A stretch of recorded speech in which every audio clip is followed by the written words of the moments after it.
মৃত্যুদণ্ডপ্রাপ্ত শেখ হাসিনা এবং আসাদুজ্জামান খান কামাল এবং হাদির উপরে আততায়ী যারা ছিল, তারা যদি ভারতে আশ্রয় নিয়ে থাকে তাদেরকে 25শে ডিসেম্বরের মধ্যে আপনারা হস্তান্তর করুন, প্রত্যর্পণ করুন।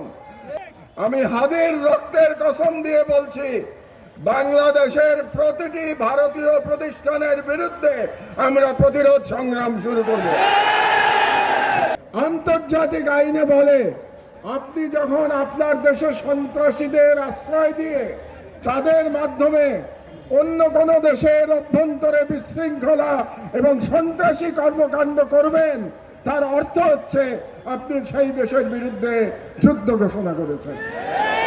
কাজেই আমি সরকারের প্রতি আহ্বান জানাচ্ছি, আপনারা অনতিবিলম্বে জাতিসংঘে ভারতের বিরুদ্ধে নালিশ উত্থাপন করুন যে ভারত বাংলাদেশের বিরুদ্ধে অঘোষিত যুদ্ধ ঘোষণা করেছে, এবং এর বিরুদ্ধে জাতিসংঘের সাধারণ পরিষদ এবং সিকিউরিটি কাউন্সিলে আমাদের অনতিবিলম্বে যেতে হবে।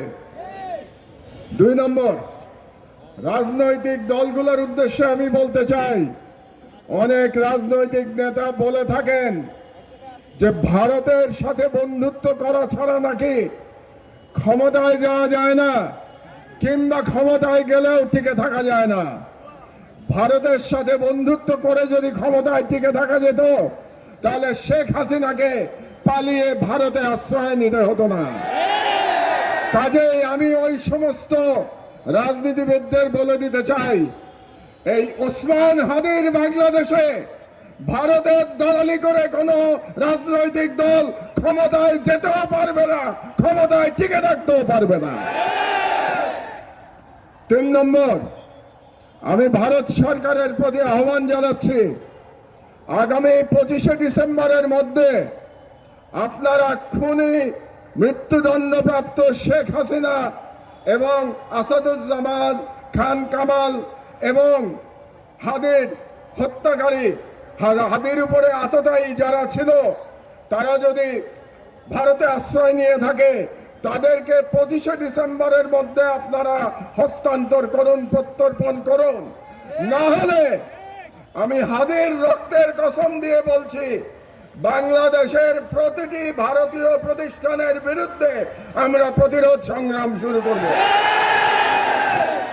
আমি সরকারের প্রতি আহ্বান জানাচ্ছি, 25 তারিখের মধ্যে যদি এই খুনিদের পাঠিয়ে দেওয়া না হয় বাংলাদেশে, তাহলে বাংলাদেশে কর্মরত প্রতিটি ভারতীয়ের ওয়ার্ক পারমিট বাতিল করতে হবে।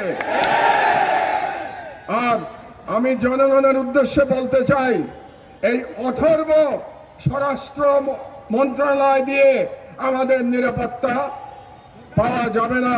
কাজেই তাদের আশা আমাদের ছেড়ে দিতে হবে। কাজেই জনগণের প্রতি আমি আহ্বান জানাচ্ছি, প্রতিটি ওয়ার্ডে আপনারা আইন শৃঙ্খলা কমিটি গঠন করুন। সমস্ত রাজনৈতিক দল মিলে একসাথে কমিটি গঠন করুন। তাদের দায়িত্ব হবে ফ্যাসিবাদী এবং ফ্যাসিবাদী দোসরদের চিহ্নিত করে তাদেরকে আইনের হাতে সোপর্দ করা। এই দায়িত্ব জনগণকেই নিতে হবে। এই কটি কথাই আমি আজকে বলতে চাই। সন্ধ্যা হয়ে গেছে, আমাদের হাদি হয়তো এতক্ষণে সিঙ্গাপুরে পৌঁছে গেছে। আমি মহান আল্লাহ তাআলার কাছে করজোরে মিনতি জানাচ্ছি, ফরিয়াদ করছি, আমাদের হাদিকে আল্লাহ আমাদের মাঝে আপনায় ফিরিয়ে দিন এবং হাদির সুস্থতা কামনা করে